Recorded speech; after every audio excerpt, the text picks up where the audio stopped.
الحمدللہ رب العالمین والصلاة والسلام علی خاتم النبیین اما بعد فاعوذ باللہ من الشیطان الرجیم بسم اللہ الرحمن الرحیم الصلاة والسلام علیک یا رسول اللہ وعلی آلک واصحابک یا حبیب اللہ الصلاة والسلام علیک یا نبی اللہ وعلی آلک واصحابک یا نور اللہ۔ ناظرین، دیکھ رہے ہیں پروگرام قرآن پاک ترجمہ و تفسیر کے ساتھ۔ الحمدللہ اس پروگرام میں قرآن پاک کی سورتوں آیتوں کی تفسیر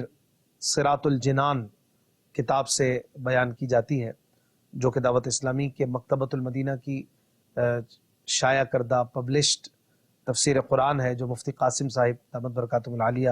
نے تحریر فرمائی ہے۔ اردو زبان میں بڑی خوبصورت اور آسان تفسیر ہے، 10 جلدوں پر مشتمل ہے۔ اس کی ایپ بھی پلے اسٹور اور ایپ اسٹور پہ موجود ہے، اور ویب سائٹ dawat-islami.net سے اسے آپ free of cost download بھی کر سکتے ہیں۔ بڑی زبردست تفسیر ہے، اور الحمدللہ اس پروگرام میں ترتیب وار قرآن کا خلاصہ اس کتاب کی مدد سے ہم سمجھ رہے ہیں۔ اللہ پاک قرآن کے حق کو حق جاننے، اس پر عمل کرنے، باطل کو باطل سمجھنے اور اس سے بچنے کی توفیق عطا فرمائے۔ رحمت عالم صلی اللہ علیہ وآلہ وسلم نے ارشاد فرمایا، تم جہاں بھی ہو مجھ پر درود پڑھو کہ تمہارا درود مجھ تک پہنچتا ہے۔ صلو علی الحبیب صلی اللہ علی محمد صلی اللہ علیہ وآلہ وسلم۔ ناظرین کرام، قرآن پاک کی سورہ فاتحہ، سورہ بقرہ، سورہ آل عمران، سورہ نساء، سورہ مائدہ، یہ 5 سورتیں ہمارے اس درس میں کنٹینیوسلی پڑھی گئیں اور یہ مکمل ہو چکی۔ آج قرآن پاک کی سورہ انعام کا درس جو ہے وہ ہم شروع کرنے جا رہے ہیں، اور اس سورہ مبارکہ سے پہلے کچھ اس سورت کا تعارف وغیرہ بھی سن لیتے ہیں۔ حضرت عبداللہ ابن عباس رضی اللہ عنہما فرماتے ہیں کہ یہ پوری سورہ انعام ایک ہی رات میں مکہ مکرمہ میں نازل ہوئی، اور انہی سے ایک روایت ہے کہ سورہ انعام کی 6 آیتیں جو ہے وہ مدینے میں نازل ہوئی، اور باقی سورت ایک ہی مرتبہ ایک ساتھ ہی مکہ مکرمہ میں نازل ہوئی۔ اس سورت میں 20 رکوع ہیں، 165 آیتیں ہیں۔ انعام یہ عربی میں مویشیوں کو کہا جاتا ہے، مویشی جانور وغیرہ ہوتے ہیں۔ اس سورت کا نام انعام اس لیے رکھا گیا، اس سورت کے آیت نمبر 136 اور 138 میں ان مشرکین کا رد کیا گیا ہے جو اپنے مویشیوں میں بتوں کو حصے دار ٹھہراتے تھے، اور خود ہی اپنے زوم اور اپنے گمان سے چند جانوروں کو اپنے لیے حلال کیا ہوا تھا، اور چند جانوروں کو اپنے اوپر حرام سمجھنے لگے تھے۔ حضرت انس بن مالک رضی اللہ عنہ سے روایت ہے کہ نبی کریم صلی اللہ علیہ وآلہ وسلم نے فرمایا، سورہ انعام نازل ہوئی اور اس کے ساتھ بلند آواز سے تسبیح کرتی ہوئی فرشتوں کی ایک جماعت تھی، جس سے زمین و آسمان کے کنارے بھر گئے، زمین ان فرشتوں کی وجہ سے ہلنے لگی۔ رسول پاک صلی اللہ علیہ وآلہ وسلم نے 3 مرتبہ سبحان ربی العظیم فرمایا۔ سورہ انعام قرآن مجید میں مذکور سورتوں کی ترتیب کے لحاظ سے پہلی مکی سورت ہے، اور اس کا مرکزی مضمون یہ ہے کہ اس میں اسلام کے بنیادی عقائد جیسے اللہ پاک کے وجود، اس کی وحدانیت، اس کی صفات اور اس کی قدرت کو انسان کی اندرونی اور بیرونی شہادتوں سے ثابت کیا گیا ہے۔ وحی اور رسالت کے ثبوت اور مشرکین کی شبہات کے رد پر عقلی اور حسی دلائل پیش کیے گئے ہیں۔ مرنے کے بعد دوبارہ زندہ کیے جانے، قیامت کے دن اعمال کا حساب ہونے اور اعمال کی جزا ملنے کو دلائل سے ثابت کیا گیا ہے۔ اس کے علاوہ اس صورت میں یہ مضامین بھی ہیں کہ زمین میں گھوم پھر کر سابقہ لوگوں کی اجڑی بستیاں، ویران گھر اور ان پر کیے ہوئے اللہ پاک کے عذاب کے آثار دیکھ کر ان کے انجام سے عبرت حاصل کرنے کی ترغیب دی گئی۔ اسی طرح جانور ذبح کرنے اور ذبح شدہ جانور کا گوشت کھانے کے احکام بیان کیے گئے، اور اپنی طرف سے حلال جانوروں کو حرام قرار دینے کا رد فرمایا گیا۔ اسی طرح والدین کے ساتھ احسان کرنے، ظاہری باطنی بے حیائیوں سے بچنے، تنگ دستی کی وجہ سے اولاد کو قتل نہ کرنے اور کسی کو ناحق قتل نہ کرنے کا حکم دیا گیا۔ حضرت ابراہیم علیہ السلام اور ان کی قوم کا واقعہ بھی بیان کیا گیا، اور آخر میں قرآن اور دین اسلام کی فضیلت بھی بیان کی گئی ہے۔ سورہ انعام کی اپنے سے پہلی سورت مائدہ کے ساتھ مناسبت یہ ہے کہ سورہ مائدہ کی آیت نمبر 87 میں مسلمانوں کو کہا گیا تھا، یا ایھا الذین آمنوا لا تحرموا طیبات ما احل اللہ لکم ولا تعتدوا، اے ایمان والو ان پاکیزہ چیزوں کو حرام نہ قرار دو جنہیں اللہ پاک نے تمہارے لیے حلال فرمایا ہے، اور حد سے نہ بڑھو۔ اور سورہ انعام میں یہ خبر دی گئی کہ مشرکین نے اللہ پاک کی عطا کردہ چند حلال چیزوں کو اپنی طرف سے حرام قرار دے دیا، اور یہ کہہ دیا کہ اسے اللہ پاک نے حرام کیا ہے، اور یہ خبر دینے سے مقصود مسلمانوں کو اس بات سے ڈرانا ہے کہ اگر انہوں نے اللہ پاک کے حلال کردہ چیزوں کو اپنی طرف سے حرام قرار دے دیا تو وہ کفار کے مشابہ ہو جائیں گے، لہٰذا اس سے بچیں۔ آئیے سورہ انعام شروع کرتے ہیں۔ اعوذ باللہ من الشیطان الرجیم، بسم اللہ الرحمن الرحیم۔ الحمد للہ الذی خلق السماوات والارض وجعل الظلمات والنور ثم الذین کفروا بربہم یعدلون۔ ترجمہ: تمام تعریفیں اللہ کے لیے ہیں جس نے آسمان اور زمین پیدا کیے اور اندھیروں اور نور کو پیدا کیا، پھر بھی کافر لوگ اپنے رب کے برابر ٹھہراتے ہیں۔ ناظرین اکرام، اس آیت میں بندوں کو اللہ تبارک و تعالیٰ کی حمد کی تعلیم فرمائی گئی کہ وہ جب حمد کرنے لگے تو الحمدللہ کہیں، اور آسمان و زمین کی پیدائش کا ذکر اس لیے ہے کہ ان میں دیکھنے والوں کے لیے اللہ پاک کی حکمت اور قدرت کے بہت سے عجائبات، عبرتیں اور منافع ہیں۔ حضرت کعب الاحبار رضی اللہ عنہ نے فرمایا کہ توریت میں سب سے پہلی یہی آیت ہے۔ سبحان اللہ۔ اس آیت مزید فرمایا کہ وَجَعَلَ الظُّلُمَاتِ وَالنُّورِ، اور اندھیروں اور نور کو پیدا کیا، چاہے وہ رات کا اندھیرا ہو یا کفر کا اندھیرا ہو یا جہالت کا ہو یا جہنم کا اندھیرا ہو، یوں ہی ہر ایک روشنی اسی نے پیدا فرمائی، چاہے وہ روشنی دن کی ہو، ایمان کی ہو، ہدایت کی ہو، علم کی ہو یا جنت کی روشنی ہو، جنت کا نور ہو۔ یہاں ایک بات اچھی طرح ذہن نشین کر لیں کہ اگرچہ ہر اچھی بری چیز پیدا فرمانے والا اللہ تعالیٰ ہے، لیکن برا کام کر کے تقدیر کی طرف نسبت کرنا اور مشیت الہی کے حوالے کرنا یہ بری بات ہے، بلکہ حکم یہ ہے کہ جو اچھا کام کرے اسے اللہ پاک کی جانب سے کہے، اور جو برائی سرزد ہو اسے اپنے نفس کی شامت تصور کرے۔ اسی طرح اس آیت میں ظلمات یعنی تاریکیوں کو جمع اور نور کو واحد کے صیغے سے ذکر فرمانے میں اس طرف اشارہ ہے کہ باطل کی راہیں زیادہ ہیں، اندھیروں کے رستے بہت ہیں، یہ اشارتاً پتہ چل رہا ہے، اور راہ حق، راہ نور وہ صرف ایک ہے، اور وہ راستہ اسلام ہے، وہ دین اسلام ہے، یہ یہاں پر پتہ چل رہا ہے۔ اسی طرح پھر اس آیت کے اختتام میں فرمایا کہ ثم الذین کفروا بربہم یعدلون، پھر بھی کافر لوگ اپنے رب کے برابر ٹھہراتے ہیں، یعنی قدرت الہی کے ان دلائل کے بعد ایسے دلائل پر مطلع ہونے اور قدرت کی ایسی نشانیاں دیکھنے کے باوجود کفار اللہ پاک کے علاوہ دوسروں کو، حتیٰ کہ پتھروں کو اللہ کے برابر ٹھہراتے ہیں، حالانکہ اس بات کا اقرار وہ بھی کرتے ہیں کہ آسمانوں اور زمین کو پیدا کرنے والا اللہ پاک ہے۔ یہاں پر شرک کا ذکر ہوا، اس مناسبت سے شرک کے بارے میں بھی کچھ معلومات جان لیجئے۔ شرک کی تعریف یہ ہے کہ اللہ پاک کے سوا کسی غیر کو واجب الوجود یا لائق عبادت سمجھا جائے۔ علامہ سعد الدین تفتزانی رحمۃ اللہ تعالی علیہ شرک کی حقیقت ان الفاظ میں بیان کرتے ہوئے فرماتے ہیں، شرک یہ ہے کہ خدا کی الوہیت یعنی معبود ہونے میں کسی اور کو شریک کرنا، اس طرح کہ کسی کو واجب الوجود مان لینا جیسا کہ مجوسیوں کا عقیدہ ہے، یا خدا کے سوا کسی کو عبادت کا حقدار مان لینا جیسا کہ بت پرستوں کا خیال ہے۔ اعلیٰ حضرت امام احمد رضا خان رحمۃ اللہ علیہ فرماتے ہیں، آدمی حقیقتاً کسی بات سے مشرک نہیں ہوتا جب تک غیر خدا کو معبود یا مستقل بالذات واجب الوجود نہ جانے۔ صدر الشریعہ بدر الطریقہ مولانا مفتی امجد علی اعظمی رحمۃ اللہ تعالی علیہ فرماتے ہیں، شرک کے معنی غیر خدا کو واجب الوجود یا مستحق عبادت جاننا، یعنی الوہیت میں دوسرے کو شریک کرنا، اور یہ کفر کی سب سے بدتر قسم ہے۔ اس کے علاوہ کوئی بات کیسی ہی شدید کفر ہو، حقیقتاً شرک نہیں۔ اگلی آیت میں اللہ پاک فرماتا ہے، هو الذي خلقكم من طين ثم قضى أجلا وأجل مسمى عنده ثم أنتم تمترون۔ ترجمہ: وہی ہے جس نے تمہیں مٹی سے پیدا کیا، پھر ایک مدت کا فیصلہ فرمایا، اور ایک مقررہ مدت اسی کے پاس ہے، پھر تم لوگ شک کرتے ہو۔ ناظرین اکرام، اس آیت میں ان مشرکین کا رد کیا گیا جو کہتے تھے کہ ہم جب گل کر مٹی ہو جائیں گے تو پھر کیسے زندہ کیے جائیں گے۔ انہیں بتایا گیا کہ اللہ پاک نے ہی تمہارے باپ حضرت آدم علیہ السلام کو مٹی سے پیدا فرمایا اور ان کی نسل سے لوگ پیدا فرمائے، پھر اس نے ایک مدت کا فیصلہ فرمایا جس کے پورا ہو جانے پر تم مر جاؤ گے، اور مرنے کے بعد اٹھانے کی ایک مقررہ مدت بھی اسی کے پاس ہے۔ پھر اے کافرو، تم مرنے کے بعد دوبارہ زندہ کیے جانے میں شک کرتے ہو، حالانکہ تمہیں علم ہے کہ تمہاری تخلیق کی ابتدا کرنے والا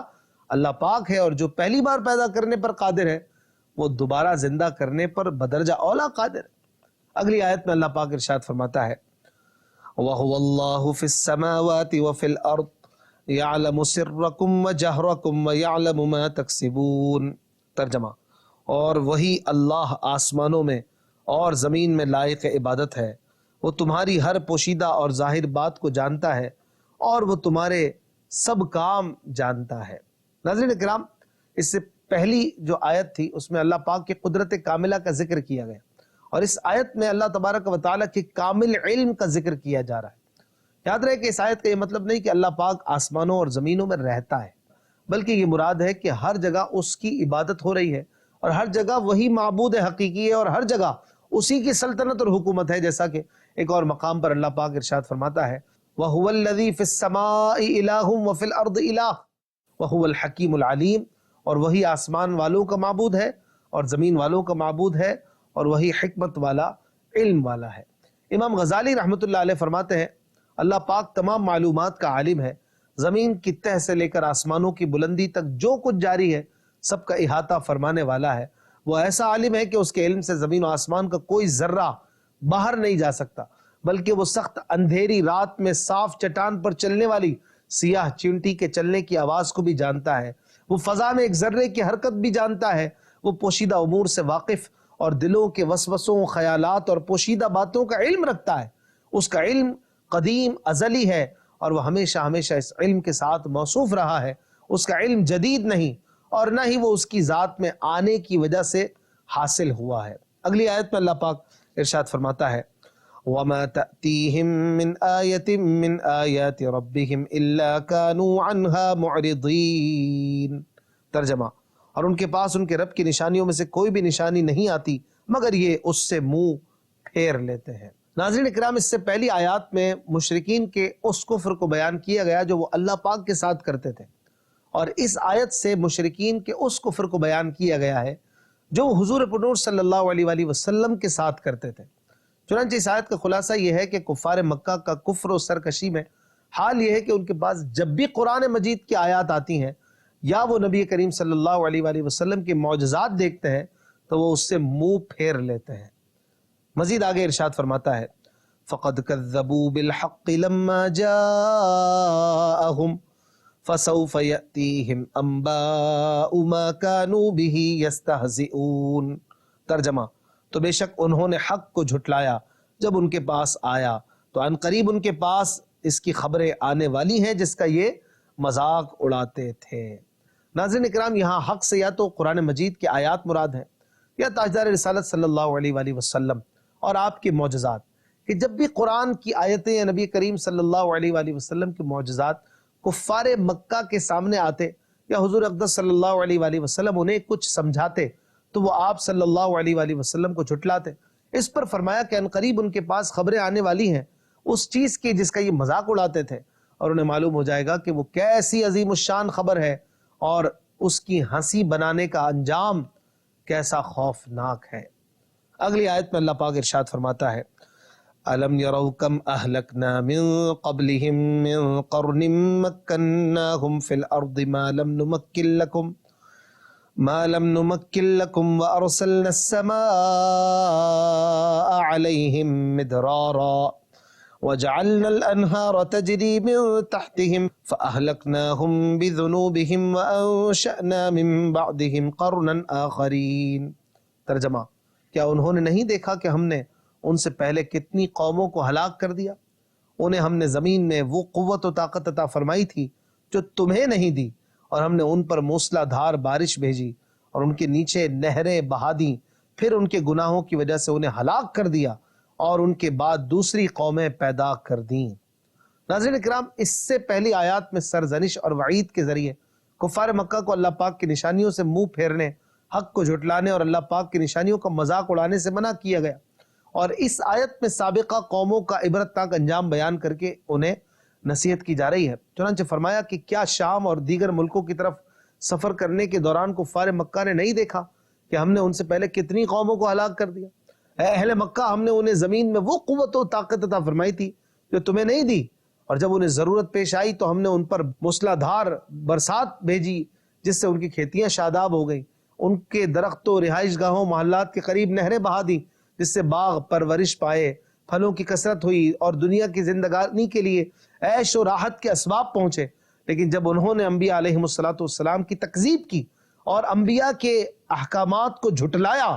تو پھر ہم نے ان کے گناہوں کی وجہ سے انہیں ہلاک کر دیا، اور ان کی وہ جاہ و حشمت اور ساز و سامان انہیں ہلاکت سے نہ بچا سکا، اور ان کے بعد دوسری قومیں پیدا کر دی اور دوسرے لوگوں کو ان کا جانشین بنا دیا۔ ان کا عبرتناک انجام دیکھ کر تم بھی نصیحت حاصل کرو اور سابقہ کفار والی روش اختیار نہ کرو، ورنہ تم پر بھی ویسا ہی عذاب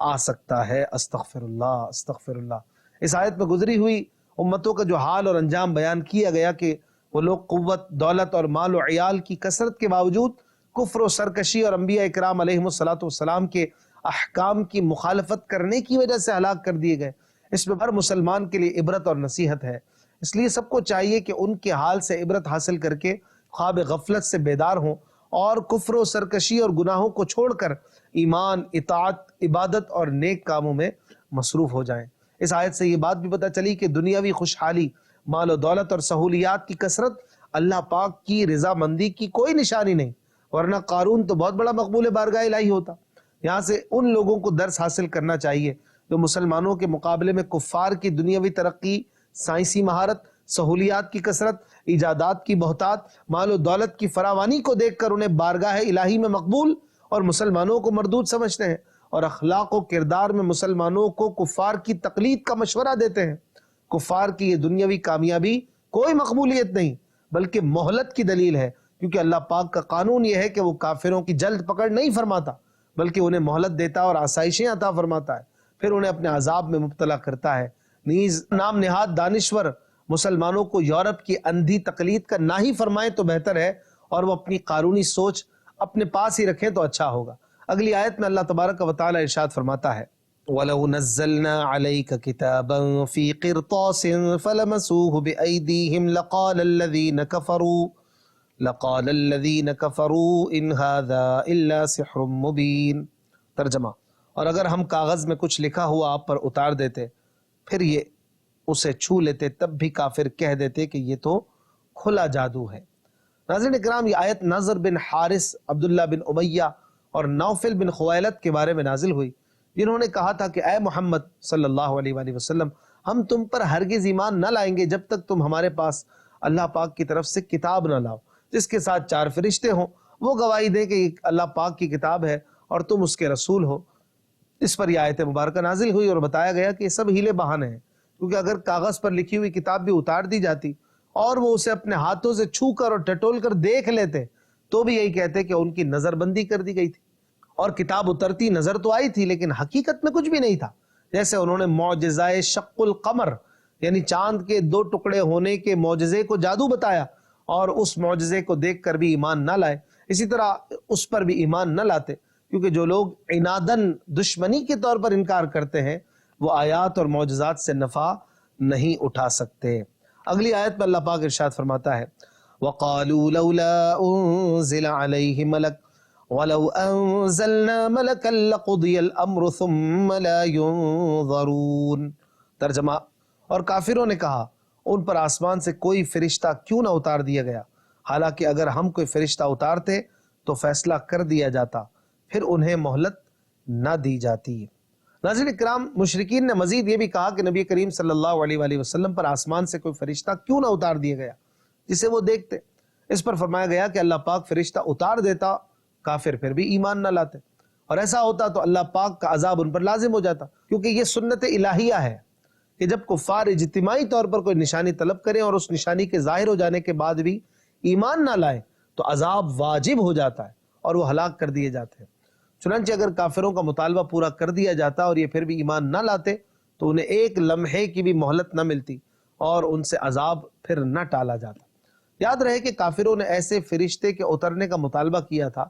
جو ان کافروں کو بھی نظر آئے اور اسی کا رد کیا گیا، ورنہ حضور علیہ السلام پر ایک کیا بہت سے فرشتے نازل ہوتے تھے، بسا اوقات انسانی شکل میں حاضر ہوتے تھے جنہیں صحابہ اکرام رضی اللہ عنہم بھی دیکھتے تھے۔ ان کفار کا مطالبہ یہ تھا کہ فرشتہ اپنی اصلی حالت میں، اصلی شکل میں آئے اور ہم اسے اسی شکل میں دیکھیں۔ یہاں ایک سوال ہے کہ کفار نے بہت سی نشانیاں طلب کی جو پوری بھی ہوئیں، جیسے چاند کے 2 ٹکڑے ہونا وغیرہ، اور اس کے بعد وہ ایمان بھی نہیں لائے، تو ایسی صورت میں آیت میں بیان کردہ حکم کے مطابق تو سب کو ہلاک کر دیا جانا چاہیے تھا، لیکن ایسا نہیں ہوا۔ تو آیت کا مطلب کیا ہے، یا پھر ان معجزات کے دکھائے جانے کا مطلب کیا ہوا؟ اس سوال کا جواب یہ ہے کہ نبوت پر دلالت کرنے والی نشانی 2 طرح کی ہے، ایک عام نشانی اور ایک خاص نشانی۔ عام نشانی وہ ہے جس کا تمام لوگ مطالبہ کریں، یا سب مطالبہ تو نہ کریں لیکن اس کا مشاہدہ سب کر لیں۔ خاص نشانی وہ ہے جس کا مطالبہ مخصوص لوگ کریں اور تمام افراد اس کا مشاہدہ نہ کر سکیں۔ گزشتہ امتوں میں نشانی دیکھ لینے کے بعد ایمان نہ لانے کی صورت میں عذاب نازل کرنے میں اللہ پاک کا طریقہ یہ رہا کہ عام نشانی یعنی جس میں سب خاص و عام شریک ہو جائیں، اسے پورا کرنے کے بعد ایمان نہ لانے کی صورت میں عذاب نازل فرمایا جاتا، جبکہ خاص نشانی کے پورا ہونے کے بعد ایمان نہ لانے کی صورت میں عذاب نازل نہیں فرماتا۔ نبی کریم صلی اللہ علیہ وآلہ وسلم سے چاند کے 2 ٹکڑے ہونے کا مطالبہ مخصوص لوگوں نے کیا تھا جو پورا ہوا، لیکن یہ عام نشانی نہ تھی بلکہ خاص تھی کہ جب چاند 2 ٹکڑے ہوا اس وقت اکثر لوگ سو رہے تھے، اور کئی مقامات پر اختلاف مطالع یا بادل حائل ہونے کی وجہ سے چاند کو 2 ٹکڑے ہوتا نہ دیکھا جا سکا، اس لیے مطالبہ کرنے والوں پر عذاب نازل نہ ہوا۔ اگلی آیت میں اللہ تبارک و تعالی ارشاد فرماتا ہے وَلَوْ جَعَلْنَاهُ مَلَكًا لَجَعَلْنَاهُ رَجُلًا وَلَلَبَسْنَا عَلَيْهِمْ مَا يَلْبِسُونَ۔ ترجمہ، اور اگر ہم نبی کو فرشتہ بنا دیتے تو بھی اسے مرد ہی بناتے اور ان پر وہی شبہ ڈال دیتے جس میں اب پڑے ہیں۔ ناظرین کرام، یہاں پر ان کفار کا جواب ہے جو نبی کریم صلی اللہ علیہ وآلہ وسلم کو کہا کرتے تھے یہ ہماری طرح کے انسان ہے، ہماری طرح بشر ہے، اور اسی پاگل پن میں وہ پھر ایمان سے محروم رہتے تھے۔ انہیں انسانوں میں سے رسول مبعوث فرمانے کی حکمت بتائی جا رہی ہے کہ ان سے نفع حاصل کرنے اور تعلیم نبی سے فیض اٹھانے کی یہی صورت ہے کہ نبی صورت بشری میں جلوہ گر ہو، کیونکہ فرشتے کو اس کی اصلی صورت پہ دیکھنے کی تو یہ لوگ تاب نہ لا سکتے، دیکھتے ہی ہیبت سے بے ہوش ہو جاتے یا مر جاتے۔ اس لیے اگر بالفرض رسول فرشتہ ہی بنایا جاتا تو بھی اسے مرد ہی بنایا جاتا اور صورت انسانی ہی میں اسے بھیجا جاتا تاکہ یہ لوگ دیکھ تو سکے، اس کا کلام سن تو سکے اور اس سے دین کے احکام معلوم تو کر سکے۔ لیکن اگر فرشتہ صورت بشری میں آتا تو انہیں پھر وہی کہنے کا موقع رہتا کہ یہ تو بشر ہے، تو فرشتے کو نبی بنانے کا فائدہ کیا ہوتا؟ لہٰذا جو اللہ پاک نے کیا وہ حق کیا اور درست فرمایا۔ زندگی رہی تو انشاءاللہ الکریم آگے اپنے درس کو مزید اگلے پروگرام میں سنیں گے۔ اپنا خیال رکھیے گا۔ صلو علی الحبیب صلی اللہ علی محمد صلی اللہ علیہ وآلہ وسلم۔